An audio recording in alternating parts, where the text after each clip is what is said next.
वंदे बोधमयं नित्यं गुरुं शंकररूपिणं यमाश्रितो हि वक्रोऽपि चंद्रः सर्वत्र वंद्यते। ओम बड़े सदगुरु भगवान की जय, सच्चे दरबार की जय, माँ आशुतोष शामरी जी की जय, सर्वश्री बाबा जी महाराज जी की जय। आदरणीय भगवत प्रेमियों, आज 29 जनवरी 2025 आज हमारी परम पूजनीय परम वंदनीय गुरु माँ आशुतोष शामरी, जिनको समाधि में गए हुए 1 साल और 3 दिन व्यतीत होने जा रहे हैं। जब कोई संत सद्गुरु, कोई महापुरुष समाधि धारण करते हैं तो उनकी समाधि धारण करने का बड़ा ही व्यापक और मार्मिक रहस्य हुआ करता है। उनके समाधि धारण करने के पीछे उद्देश्य यह होता है कि वो संपूर्ण सृष्टि को अपने प्रकाश से उस परम तत्व के आभा से ओतप्रोत कर देंगे, जिसके लिए वो प्रकाश में रत होकर उस परम स्थिति में, जिसे निर्विश समाधि कहा गया है, उसमें वो स्थिर होते हैं।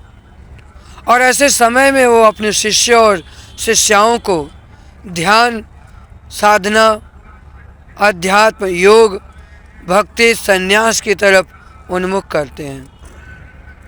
यह सदा से पावन, दिव्य और अलौकिक अवस्था और एक स्थिति को देते आए हैं सत्पुरुष, जिनका आरंभिक से उद्देश्य रहा है। वास्तव में एक गुरु अपने शिष्य को अपने जैसा बनाना चाहता है। वो चाहता है कि मेरा जो शिष्य वो मेरे जैसा बने, मेरे प्रकाश से, मेरे तेज से ओतप्रोत रहे। जो मैं चाहूँ, जैसा चाहूँ वो वैसा ही करे। किंतु यदि शिष्य इधर उधर देखता है, दाएं बाएं देखता है, तो उसको दाएं बाएं देखने के कारण वह उलझ जाता है और पथविहीन हो जाता है।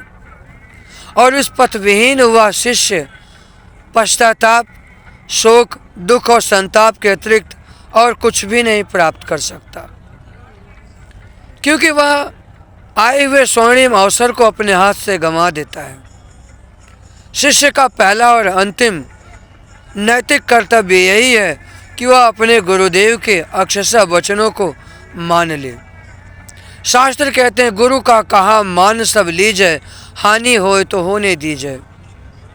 ऐसा शास्त्र कहते हैं कि जब गुरु मार्ग पर एक शिष्य चलता है तो उसको चलता है कि उसको हानि हो रही है, नुकसान हो रहा है। किंतु जब वह चलते चलते उस मार्ग को तय करते हुए जब मंजिल की तरफ प्राप्त होने लग जाता है, तब वह समझता है कि मैं हानि को नहीं, मैं परम लाभ को प्राप्त हो रहा हूँ।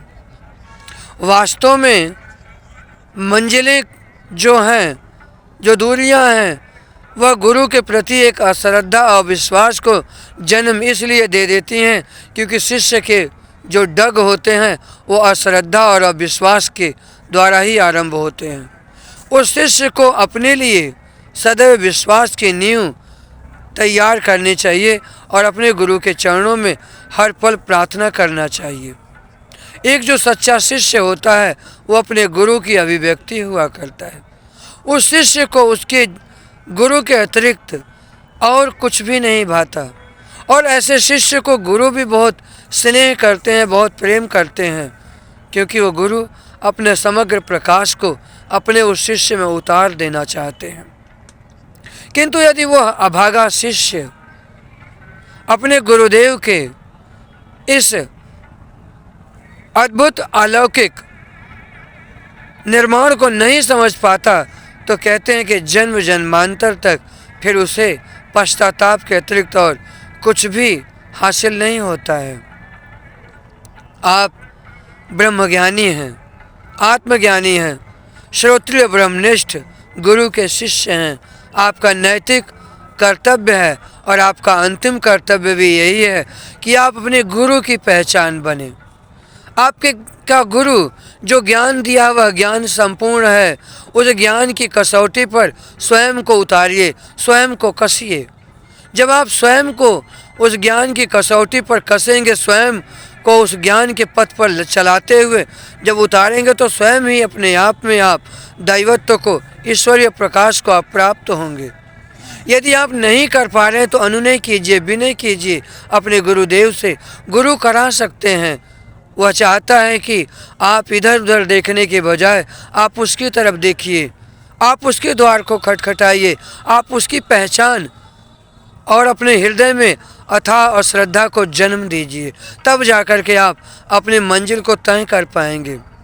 क्योंकि आप जो चाह रहे हैं वह नहीं होगा, वह हर हाल में नहीं होगा, और होगा वही जो आपके गुरु ने सोच रखा है। क्योंकि गुरु शरीर नहीं, गुरु एक शक्ति का नाम है। इसीलिए कहा गया गुरु पार ब्रह्म सदा नमस्कारो। वे साक्षात पर ब्रह्म परमेश्वर हैं, उनके श्री चरणों में सदा नमस्कार है, सदा नमस्कार है।